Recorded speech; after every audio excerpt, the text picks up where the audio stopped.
আর যখন তাদের নিকট আল্লাহর তরফ থেকে এক রাসূল আসলো, যে তাদের নিকট যা আছে অর্থাৎ তাওরাত তা সমর্থন করছিল, তখন কিতাবীদের মধ্য হতে একটি দল আল্লাহর কিতাব তাওরাত ও ইনজিলকে এভাবে পিছনে নিক্ষেপ করল যেন তারা কিছু জানতই না, অর্থাৎ তাতে শেষ নবী সম্পর্কে যে নির্দেশনা দেওয়া হয়েছিল তা যেন জানতই না।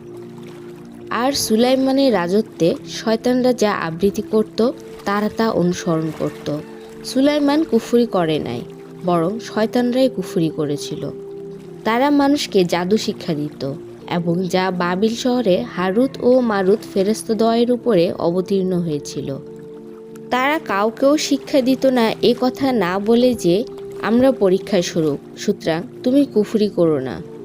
তারা উভয়ের নিকট হতে স্বামী স্ত্রীর মধ্যে যা বিচ্ছেদ সৃষ্টি করে তার শিক্ষা করত, অথচ আল্লাহর নির্দেশ ব্যতীত তারা কারও কোনো ক্ষতি করতে পারত না। তারা যা শিক্ষা করত তা তাদের ক্ষতি সাধন করত এবং কোনো উপকারে আসতো না। আর তারা নিশ্চিতভাবে জানত যে যে কেউ তা ক্রয় করে পরকালে তার কোনো অংশ নেই। এটা কত নিকৃষ্ট, যার বিনিময়ে তারা স্বীয় আত্মাকে বিক্রি করেছে। যদি তারা জানত, যদি তারা ঈমান আনত ও খোদাভীরু হতো, তবে আল্লাহর কাছ থেকে উত্তম প্রতিদান পেত। যদি তারা জানত। হে মুমিনগণ, তোমরা রাইনা বলো না, উনজুর না বলো এবং শুনতে থাকো। আর কাফেরদের জন্য রয়েছে বেদনাদায়ক শাস্তি।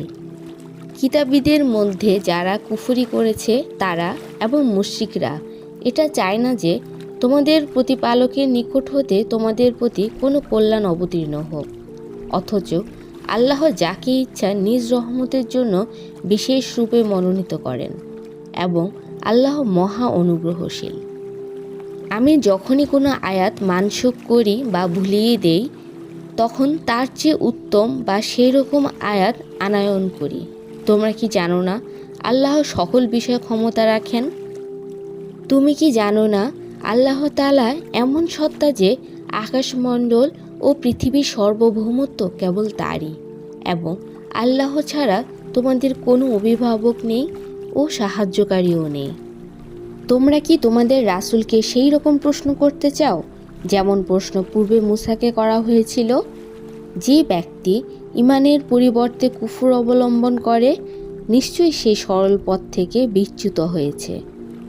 তাদের নিকট সত্য প্রকাশিত হওয়ার পরও কিতাবীদের মধ্যে অনেকেই তোমাদের ঈমান আনবার পর ঈর্ষামূলক মনোভাববশত আবার তোমাদেরকে কাফির রূপে ফিরে পাওয়ার আকাঙ্ক্ষা করে।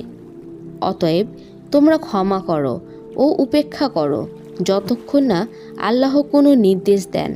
নিশ্চয়ই আল্লাহ সর্ববিষয়ে সর্বশক্তিমান। তোমরা নামাজ প্রতিষ্ঠা করো এবং যাকাত দাও। তোমরা নিজেদের জন্য পূর্বে যে সৎকর্ম প্রেরণ করবে তা আল্লাহর কাছে পাবে। তোমরা যা কিছু করো নিশ্চয়ই আল্লাহ তা প্রত্যক্ষ করেন।